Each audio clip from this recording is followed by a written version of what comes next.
Dear friends, I could not be physically with you today, but I could not resist and could not miss the chance to send a word, especially on such an important issue such as interoperability in education. And what better place to discuss this than Thessaloniki, a city that has brought together languages, cultures, and people for centuries. This place has brought together different ways of knowing and thinking, bridging different perspectives. This is what we want, isn't it? To bring together what we know about our learners' needs, their goals, or about how to teach, so we can use that information together.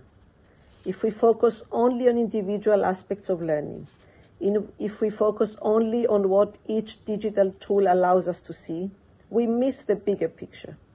Interoperability gives us that big picture. And then we see the whole child, the whole classroom, the whole learning process.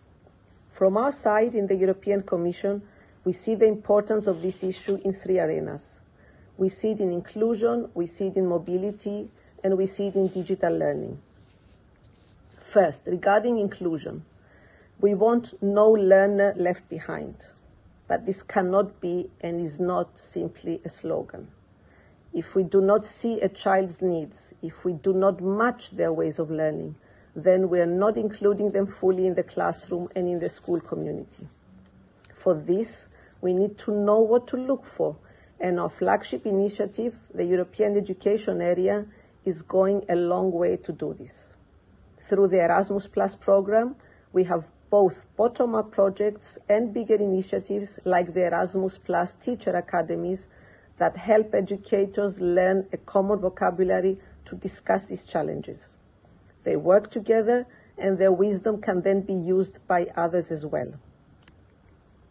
We have also our policy work, Pathways to School Success, for example, which help member states find a common approach to make sure students succeed in school. Second, mobility is heavily dependent on interoperable information.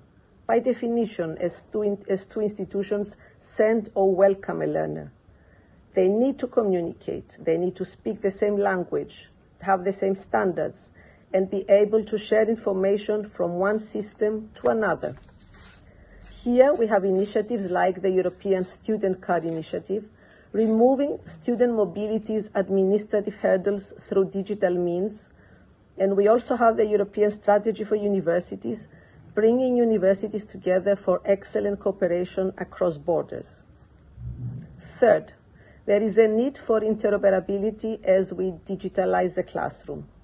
Digital learning offers us an incredible wealth of information, and we're investing in it, most notably through the Recovery and Resilience Facility.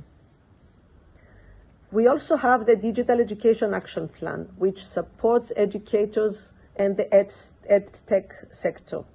And that is very important because it is their tools that ultimately we want to make interoperable. However, for this to happen, we need shared standards so we can use each other's content. We need these shared standards so that each content creator, each EdTech entrepreneur or enthusiast can develop their ideas for the benefit of the whole learning community in Europe and the world.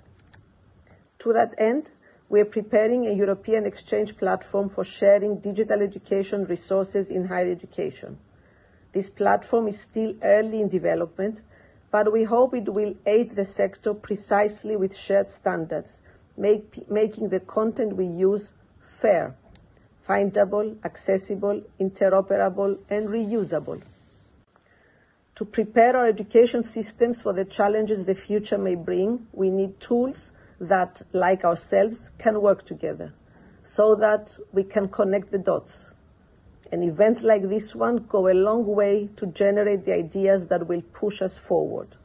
I wish you a great conference and I thank you.